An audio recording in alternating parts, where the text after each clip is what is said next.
Amis photographes, bonjour et bienvenue dans ce nouveau tuto.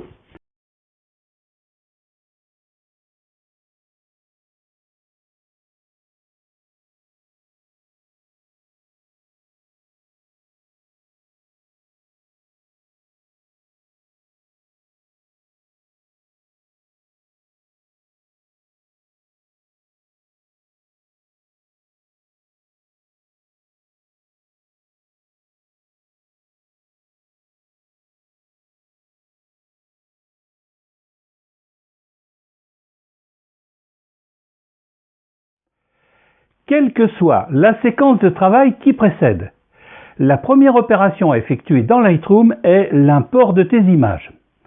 Dans l'espace nommé Bibliothèque, il suffit pour ce faire de cliquer sur le bouton Importer en bas du panneau de gauche. Oui, mais non, stop! En cliquant sur ce bouton, en réalité, tu n'importes aucune image, je dis bien aucune. Et afin que tu en sois bien convaincu, je le répète, en cliquant sur ce bouton, Lightroom n'importe aucune image. C'est pourquoi j'utilise le mot imposture, qui est un peu fort, je le reconnais bien volontiers, mais que j'ai choisi justement pour marquer les esprits. Oui, mais alors si Lightroom n'importe pas d'image, qu'importe-t-il? Eh bien en fait, pas grand-chose. Je m'explique. Sans vouloir empiéter sur la formation complète sur Lightroom que tu pourras suivre dans la deuxième saison de cette formation, il est temps, je crois, de te parler du catalogue de Lightroom, au moins succinctement.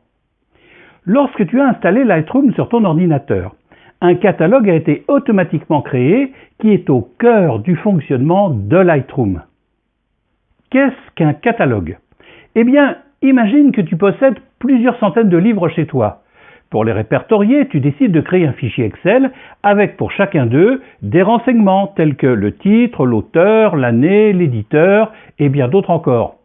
Tu complètes tes informations par un numéro ou une cote et bien sûr l'endroit où tu peux le trouver, 4e étagère de la bibliothèque à côté de l'armoire par exemple. Eh bien, le catalogue de Lightroom c'est exactement ça. C'est un fichier qui enregistre au moment de l'importation toutes les données qui concernent tes images, comme la localisation du fichier de l'image, sur quel disque, dans quel dossier ou sous-dossier, les données EXIF des images, date de prise de vue, appareil utilisé, objectif, réglage d'exposition, etc. et les données et options d'importation.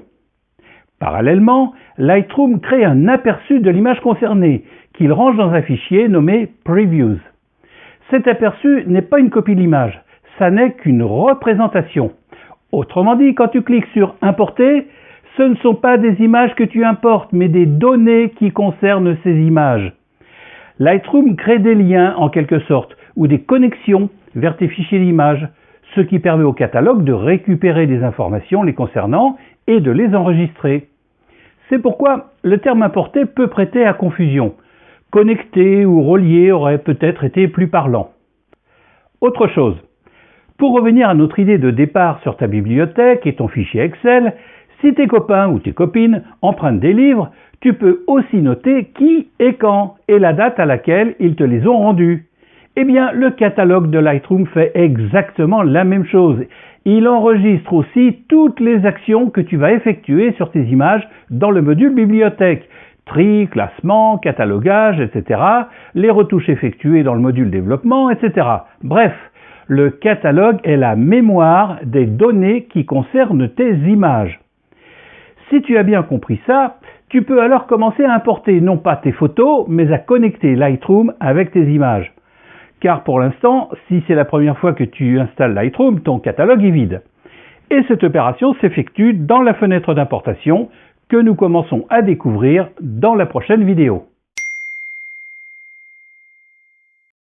Avant d'aller plus loin, tu vas appliquer la méthode du vagabond que tu as découverte au début de cette formation, en naviguant dans les onglets des préférences de Lightroom que tu trouveras dans Lightroom ou Édition sous Windows, Édition Préférences.